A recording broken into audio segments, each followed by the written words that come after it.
Assalamualaikum warahmatullahi wabarakatuh. Waalaikumsalam warahmatullahi wabarakatuh. Perkenalkan, nama saya Mu'atifatul Afifah. Di sini saya ingin menyelesaikan tugas saya, yaitu dari matkul pengantar studi Islam, dan di sini saya ingin bertanya tentang motivasi kehidupan kepada Ustazah Nur Lailatul Hidayah. Ustazah Hafan, Ana mau izin bertanya sebelumnya. Pertanyaan pertama Ustazah Hafan, Ana mau nanya tentang tingkatan batas kesabaran itu apa ada?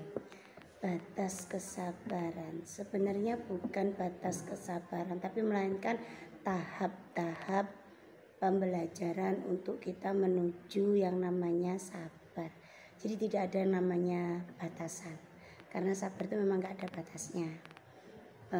Kita punya namanya tahap. Jadi tahapannya itu namanya manusia itu tidak langsung menjadi manusia yang besar ya, tapi berawal dari janin sampai kita menjadi camat, calon mati.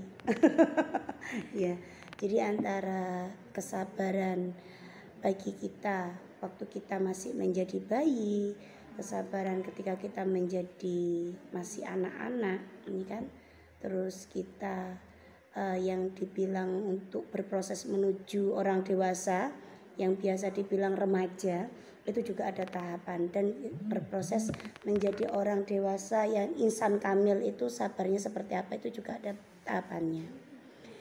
Jadi tahapan tersebut itu kita harus, sebelum melaksanakan tahapan itu, kita harus tahu siapa diri kita untuk saat ini. Nah, kalau anak kecil kan juga nggak tahu ya diri kita itu seperti apa. Yang mereka tahu anak bayi itu minta lapar yo nangis, ya kan. Ketika dia pengen pup atau kepingin pipis, itu mereka hanya juga bisa nangis. Dan tahapan mereka seperti apa, kesabarannya mereka seperti apa? Kesabarannya berarti ke ibu dan ayah, karena anak kecil itu Allah aja tidak akan menghisap kesalahan anak kecil sebesar apapun. Jadi kesabaran anak kecil itu menujunya ke ibunya atau orang tuanya gitu. Nah, ketika kita sudah mulai paham, berarti usia berapa? 7 tahun, 8 tahun, 9 tahun. Nah, itu berarti kita sudah harus tahu, sadar akan diri kita. Oh iya, aku sekarang sudah 7 tahun, 8 tahun, 9 tahun. Siapa yang memberikan kesabaran itu? Lagi-lagi ke orang tua. Jadi seperti kita hidup kita nanti bagaimana, itu tergantung bagaimana orang tua kita mengenalkan kita kepada Tuhannya. Itu kita sabar dan enggak itu yo kita harus kenal dulu siapa Tuhan kita, siapa Allah, karena man arafa nafsahu waqad arafa rabbahu. Siapa yang tahu dengan dirinya, dia akan tahu siapa itu Tuhannya gitu. Jadi sebelum ngomong sabar, kita harus tahu diri dulu, siapa kita, siapa Tuhan kita. Nah, kalau masih anak kecil, kalau masih anak-anak yang masih belum balik, siapa yang tugasnya? Ya orang tua. Berarti masuk ke kesabaran orang tua. Wah, masih lama itu nanti tahapannya itu. Gitu Ustazah, bagaimana? Ya, terus anak kan gini ya Ustazah, kayak anak tuh ngerasa dari dulu kayak anak tuh diuji gini ya Mana kayak ibu anak udah nggak sama-sama orang tua, habis itu bapak anak tuh udah hilang, kayak lost kontak dari dulu, habis itu ibu anak sekarang juga nggak sama anak, kayak anak ngerasa kayak dari dulu anak kok diuji kayak gini, kapan ini berakhirnya, anak sampai kesabaran anak gimana toh? Kayak ya kayak seakan-akan ya Allah, kapan tuh aku bahagia Iya gitu Sada. Jadi dengan ujiannya Sada Mu'alifah itu kan kayak apa ya? Kayak seakan-akan Allah itu nggak seneng sama kita, seakan-akan tuh Allah kok nggak adil ya, kok nggak pernah ngasih kebahagiaan gitu. Karena Ustazah Mu'alifah bukan Allah yang tidak adil, tapi Ustazah Mu'alifahnya yang tidak adil dengan diri Ustazah sendiri. Kok gitu Ustazah? Kan aku nggak mau seperti itu, andaikan aku bisa memilih gitu kan. Iya, karena memang Ustazah Mu'alifah tadi belum itu tadi loh, man arafa nafsahu waqad Laqad arafa rabbahu. Karena Ustazah Mu'alifah belum tahu dengan diri Ustazah Mu'alifah sendiri, karena Ustazah Mu'alifah masih menyalahkan situasi, kondisi, lingkungan yang ada di sekitarnya Ustazah Mu'alifah gitu. Jadi kayak man arafa nafsahu, siapa yang paham dengan diri sendiri. Sekarang gini, kebahagiaan itu tergantung orang lain, tergantung lingkungan, apa tergantung diri sendiri. Diri sendiri. Nah terus kan yang sekarang gini, dengan ujiannya Ustazah Mu'alifah ya, kita mengerucutkan di situ. Dengan ujiannya Ustazah Mu'alifah, yang punya masalah ini siapa? Orang tua kan? Ya. Ustazah Mu'alifah enggak kan? Enggak. Nah, terus kenapa? Tapi Ana ngerasa, Ana tuh gimana ya, ngerasa ikut kena ibaratnya gitu. Iya, karena Ustazah Mu'alifahnya merasa seperti itu, merasa kebahagiaan Ustazah Mu'alifah hanya di situ. Padahal Allah ketika sudah memberikan sesuatu, skenario yang terindah itu dari Allah. Terus kok sutradaranya kok sudah dihujat? Iya sama. Jadi semua ujian tuh, semua orang punya ujian sendiri-sendiri. Kenapa sih Allah selalu memberikan hal ini gitu? Sekarang saya tanya ke Antun ya. Kehidupan ini itu bagi Ustazah Mu'alifah itu takaran ketika bahagia itu seperti apa? Bahagia itu ketika Ana bisa bareng sama orang yang Ana sayangi gitu saja. Oke. Hanya itu. Ana bisa jadi orang bermanfaat bagi orang lain, seperti itu saja. Yang pertama berarti ya. Poin pertama ya. Nah, poin pertama itu Antun itu kayak seakan-akan membatasi diri Antun sendiri. Padahal ya usaha Antun sama keinginan Antun sama yang Allah berikan ke Antun itu lebih besar yang Allah berikan daripada pemikiran Antun sendiri. Antun kan bilang, yang penting aku sama bapak ibuku bisa berkumpul, yang aku sayangi itu akan menjadi suatu keluarga yang bahagia gitu. Berarti kan seakan-akan kan kalau kayak gini berarti aku nggak bahagia. Kalau seakan-akan kalau seperti ini berarti Allah itu nggak sayang sama aku. Nggak seperti itu. Jadi segala sesuatu mungkin ketika Antun dulu masih dengan orang tua, mungkin tidak menjadi mu'alifah yang sekarang, yang lebih tangguh, yang lebih peka. Mungkin kalau aku dulu masih sama bapak ibuku, mungkin apa-apa bapak ibu, aku tidak bisa pecah pikirannya gitu. Jadi sekarang gini, ya Allah, alhamdulillah, terima kasih ya Allah. Mungkin ketika aku masih bareng sama bapak ibuku, mungkin aku nggak akan belajar bagaimana sih menjadi wanita itu, sosok wanita yang kuat. Bagaimana aku jadi seorang wanita itu disiapkan untuk menjadi apa? Menjadi figur guru yang pertama, yaitu ibu. Seorang ibu yang dirindukan itu bagaimana? Nah, di situ kan kalau seandainya Antun masih sama bapak, masih sama ibu, mungkin belum tentu menjadi Ustazah Mu'alifah yang sekarang. Ya sudah. Ya kan? Iya. Nah, terus satu lagi, ketika Antun dikasih ujian-ujian seperti ini, berarti Allah itu selalu perhatian ke Antun. Jadi gini, jangan dibilang loh ketika Allah sayang itu orang itu selalu diberikan sesuatu yang kebahagiaan. Belum tentu juga orang yang bahagia itu benar-benar suatu hadiah. Bisa jadi suatu kebahagiaan itu satu, itu juga ujian. Yang kedua itu istidraj.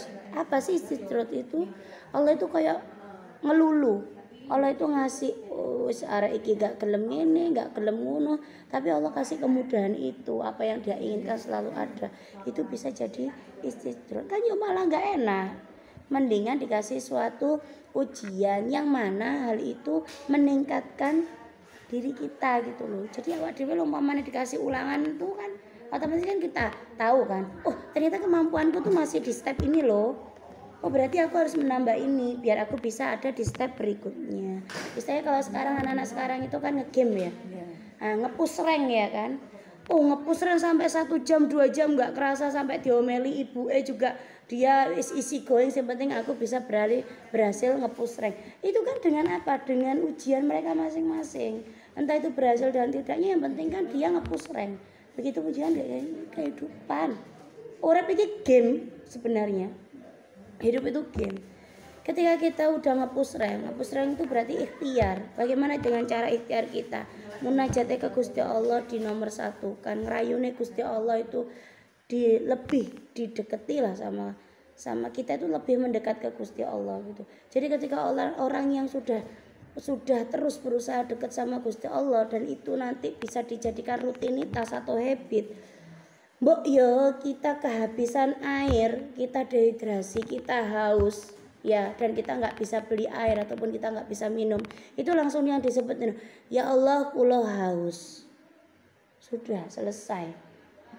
Apakah selesai hausnya itu, Ustazah? Enggak selesai, hausnya masih kerasa, masih. Tapi ada rasa nyaman, ada rasa tenang. Tahu, walaupun masalah itu tidak selesai saat itu juga, tapi ada rasa tenang, ada rasa nyaman. Karena apa? Karena Allah sudah ngasih info ke kita itu loh, yang di surat Al-Insyirah. Fa inna ma'al usri. Nah, ketika ada kesusahan, kalau kamu ingat aku, wis toh nyaman uripmu. Loh itu tuh ya harus diistiqomah, ya harus dirutinitaskan menjadi apa ya? Riyadhah, menjadi habit kita. Kesandung ya Allah kula kesandung. Berarti kula wae mboten ngati-ngati. Sudah. Tadi ini nanggone Gusti Allah. Jadi kayak ada sandungan besar bagi antun orang tua yang tidak bisa menyatu ya. Tidak bisa menyatu tuh terserah beliau, itu karena beliau sendiri atau karena hukum alam, atau mungkin dulu pernah ada dosa yang membuat seperti itu wes urusannya sendiri. Itu bagi antun kan itu sandungan terbesar nih hidup antun. Sambatone Gusti Allah. Ya Allah, saya punya latar belakang seperti ini, dan saya yakin ini juga bikudratillah, dengan kudarullahnya jenengan. Dan tolong tuntun saya Mu'alifah binti siapa bapaknya disebut, tolong tetap bimbing saya, tolong tetap beri pedoman ke saya, yang mana yang benar, yang mana yang salah, biar saya terus bisa berjalan dengan baik. Kalau tidak ada tongkat saya bukan orang tua saya lagi yang terdekat, tongkat saya jenengan. Kalau memang ini Allah sudah memberikan saya marojik, saya langsung ke Gusti Allah, ya tolong bantu saya gitu. Tolong bantu saya, tolong terus ingatkan saya, tolong selalu ingatkan Mu'alifah kalau aku itu punya Allah. Allah itu segalanya. Kalau minta ke orang tua, belum tentu orang tua langsung mengiyakan. Tapi kalau minta ke Allah, ketika batin kita sudah benar-benar terpaut dengan Gusti Allah, sampai kesandung, sampai masakan kurang asin, sampai kurang begini pun langsung, ya Allah masakan ini kurang asin, niki kurang uyah ya Allah. Tapi pun niki karena qadarullah aku makan seperti ini, berarti ini rezeki dari jenengan. Berikan ini semua dengan barokahmu. Sudah titik. Abot. Usaha aja belum tentu juga bisa, tapi harus tetap diriadoi, diistiqomahkan, dijadikan habit. Nanti kalau sudah menjadi habit, jadi gini, apa yang ada dalam mindset kita itu akan terjadi di penglihatan kita, di pikiran kita, di ucapan kita, dan itu akan menjadi masa depan kita. Jadi ketika saudara Mu'alifah mindsetnya, aku besok ingin punya keluarga yang sakinah, mawaddah warahmah, anak-anak yang soleh-soleha, suami yang soleh, yang paham agama, yang bisa membimbing aku ke jannatullah. Itu nanti ketika mindsetmu blek, alam bawah sadar sudah merancang itu semua, insya Allah suatu saat nanti semuanya akan berproses, dan alam pun juga akan menjadi magnet, dan kamu nanti secara nggak langsung sama alam juga digiring untuk menuju ke situ dengan takdirnya Gusti Allah. Tapi toh sadar ternyata Antun dulu 5 tahun yang lalu antun bilang begini, ternyata masih belum begini. Berarti ijtihadnya masih. Jangan menyalahkan Gusti Allah, tapi lebih ke nggraito awake dhewe yang tahu diri sendiri. Siapa aku, maka aku akan mengetahui siapa Tuhanku. Begitu.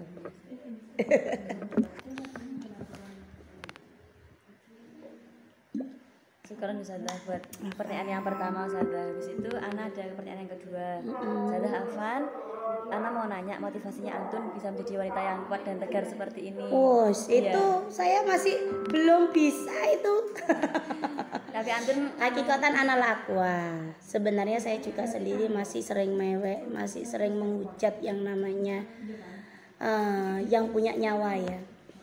Kadang itu masih kok enak ya menjadi itu, andaikan aku bisa mengganti posisiku walaupun sejam 2 jam aku bisa merasakan kenikmatan itu juga pernah ada.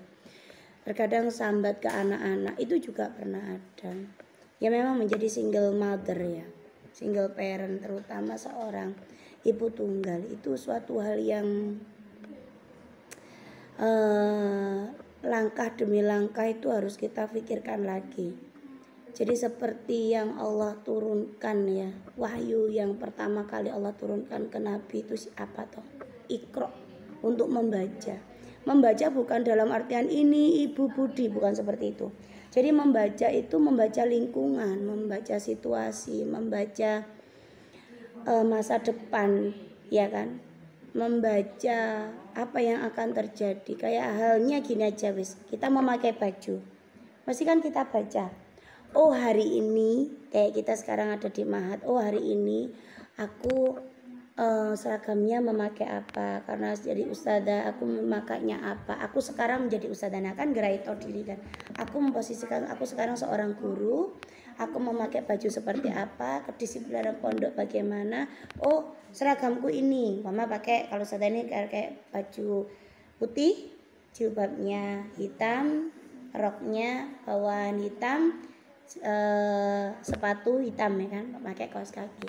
Nah tampilan itu banyak yang bilang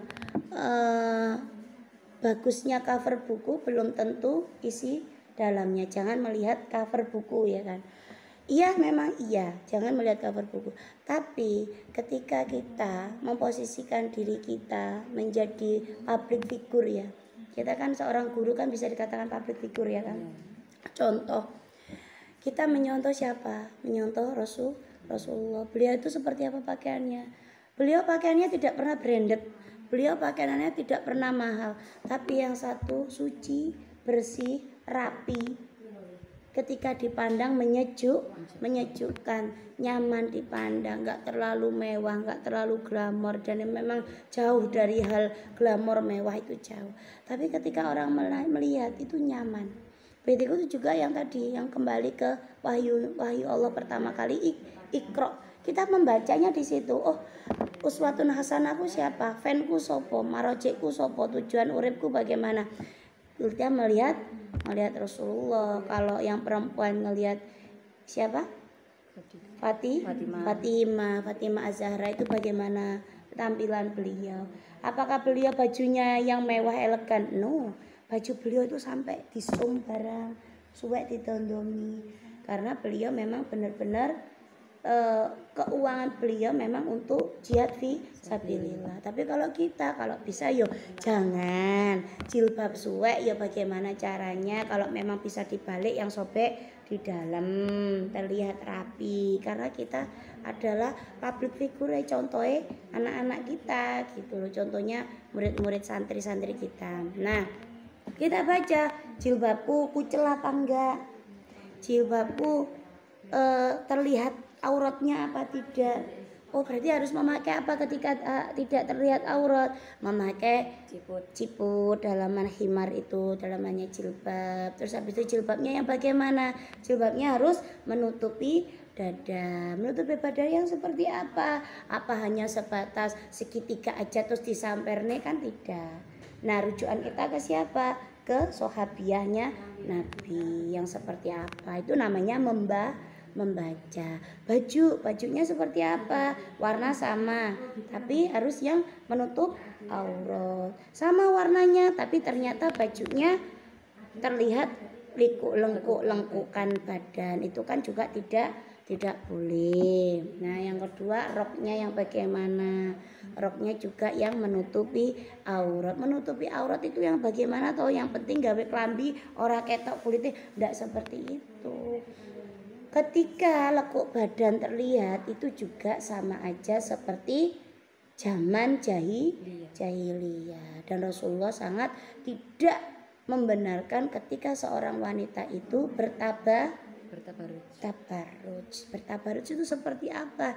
Dia menghias diri tapi ingin dilihat wow, apalagi yang bukan muhrim gitu. Jadi boleh kita menghias diri Ustazah? Boleh, karena menghias diri itu adalah sebagian dari rasa syukur kita. Alhamdulillah ya Allah, terima kasih udah dikasih badan yang jasmani rohani yang lengkap, hidungku juga lengkap. Ya ndak elek-elek tenan karena bapak ibuku bilang aku cantik gitu ya kan. Ya udah kita menghias diri karena itu juga sebagian iman juga ya kan, kita bersyukur itu. Nah, terus dibaca apalagi ketika kita memberikan sikap kita kepada anak-anak seperti itu.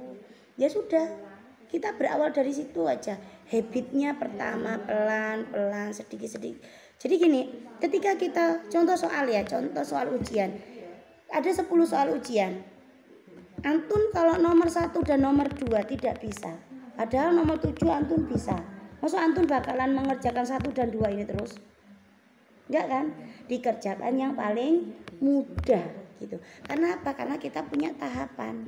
Kita punya tangga, nggak mungkin dari mulai lantai bawah kita langsung mencolot lantai 3 tanpa mengikuti anak tangga. Itu suatu hal yang perjuangan yang sangat melelahkan dan resiko tertinggi itu banyak. Jadi satu, kenapa kok bisa menjadi wanita yang tangguh? Harus bagaimana? Satu, geraito diri, harus tahu diri. Seperti halnya Ana, seorang single mother, saya harus bagaimana? Satu, harus tetap menjaga marwah. Ketika keluar harus hanya ada di dalam majelis taklim. Kalau di luar majelis taklim harus ada yang musrif, harus ada yang mendampingi seperti anak-anaknya Ustazah ya qadarullah, alhamdulillah mereka laki-laki semua. Harus ada yang mendampingi. Yang kedua, bagaimana cara berpakaian? Berpakaian harus benar-benar menutup aurat dengan baik dan benar. Dan menutup aurat dengan baik yang benar itu juga ada tuntunannya. Satu, berarti kita harus belajar, membaca lagi.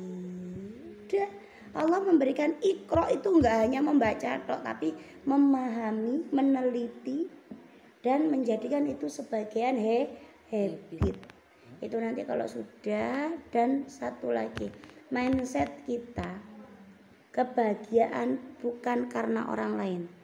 Kebahagiaan itu karena diri sendiri. Bagaimana kita bisa bahagia? Satu, tersenyum. Tersenyum dengan bagaimana? Tersenyum dengan diri kita sendiri. Kita mesem dengan diri kita sendiri.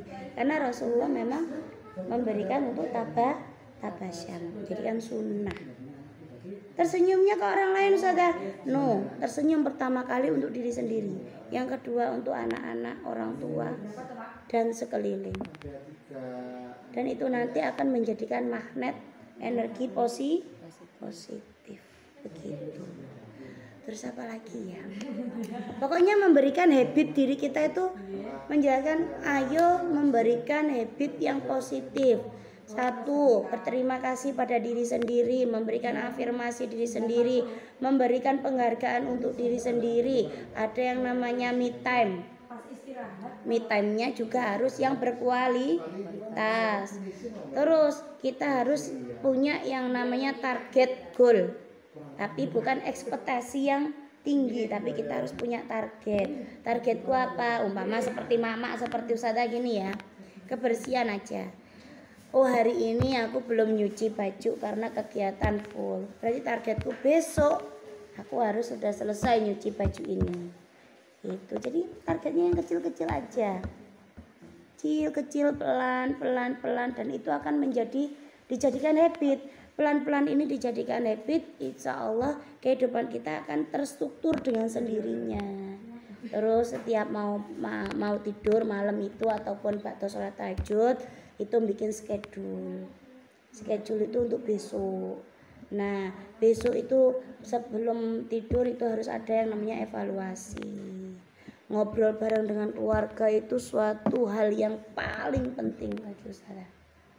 Jadi saya kan ada anak 2 itu ya, yang alhamdulillah itu Allahumma barik, yang pertama itu sudah menjadi berproses menjadi orang dewasa, remaja, yang kecil masih kelas 3 SD. Jadi ada yang namanya evaluasi. Kesalahan saya menjadi seorang ibu hari ini apa aja, harusnya bagaimana biar kalian tuh nyaman, seperti itu.